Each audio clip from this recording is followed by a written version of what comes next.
I'm Greg Jarrett for FoxNews.com. There is growing concern the U.S. Senate's torture report could seriously affect partner governments in the future fight against terrorism. One of America's allies in Eastern Europe, Albania, is believed to have assisted the United States in letting them carry out some controversial interrogation tactics used on suspected terrorists. That country's former Prime Minister, Pandeli Michael, joins us now. It's a pleasure to have you with us. Thank you. Pleasure is mine. What was Albania's role in the U.S. detention program? Albania has been a very closed partner, and our confidence on fighting terrorism have been proved, not only because we have considered the war against terrorism American war that have started in 9/11, but we consider an all war. But of course, in some circumstances, I must speak with you openly.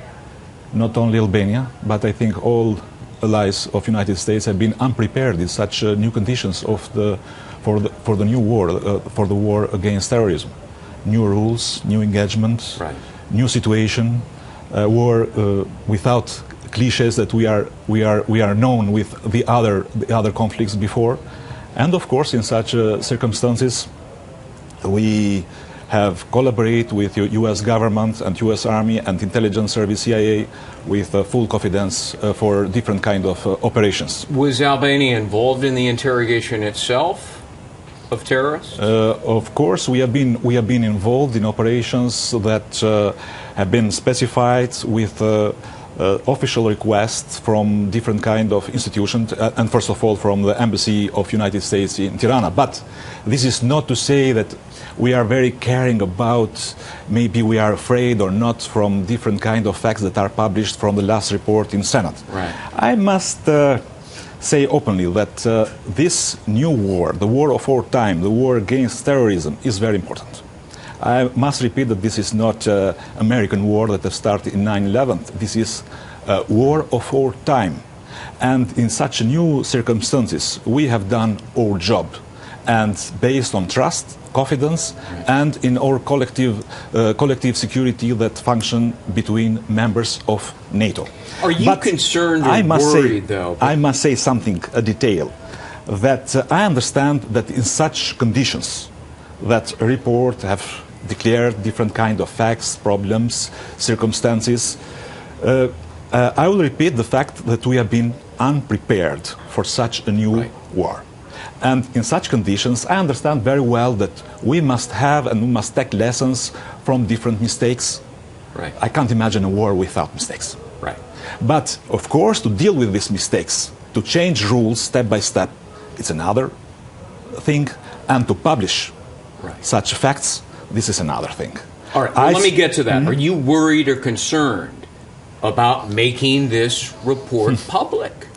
I think I don't understand, and maybe disagree with the report, is how can such detailed report be published while we are in the middle of war? Right. Does this help the enemy? The war needs confidence. Right. The war needs trust, and of course the war have secrets. Right. And in the middle of war, we have people of the army, we have people of the intelligence service, sometimes in the front line, and this is not something that can be passed in only saying that the facts are the facts, the wrong things are wrong things, and mistakes are mistakes. Does this help the enemy? I think that now, when the representatives of the United States will go to knock to the doors of allies to ask them for different operations, maybe politely, they will be asked for the legality of this action. And a lot of formalities will be now in the middle.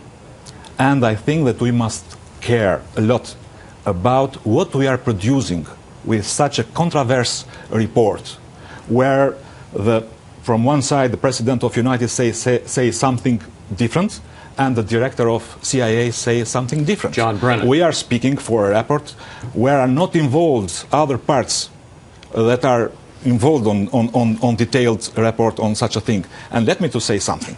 When we are doing different operations with the United States, We are involved based on trust and confidence. When you decided to publish this, you have forget to ask whom you trusted, whom you believe it, and with whom you have done the job.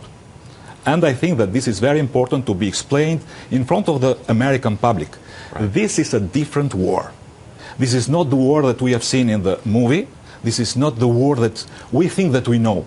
Let me to say openly, I've been in Afghanistan, I've been in Iraq, I've been in different places where American soldiers and Albanian soldiers have been in front of the enemy. After visiting them, I have accepted to myself that I've been sometimes naive with the idea that I know everything about what means war and fighting the terrorism. Will other U.S. allies like Albania from now on perhaps say, no, we're not going to help you, United States, because you're going to publish our conduct? Sir, I think that I will close saying that what have happened in 9/11 started like American war. Now this is not American war. We are together in such a war, and we will finish this war together. But please, we must be very careful. We must be very careful to treat it, the problems and mistakes and lessons that we are carrying about such stories, different stories inside of this war. We have an enemy. We need to have a victory. We have won some battles, but not yet the war. Former Prime Minister Pandeli Maiko, thank you so much for being with us. Thank you very much for inviting me. And thank you for watching. I'm Greg Jarrett.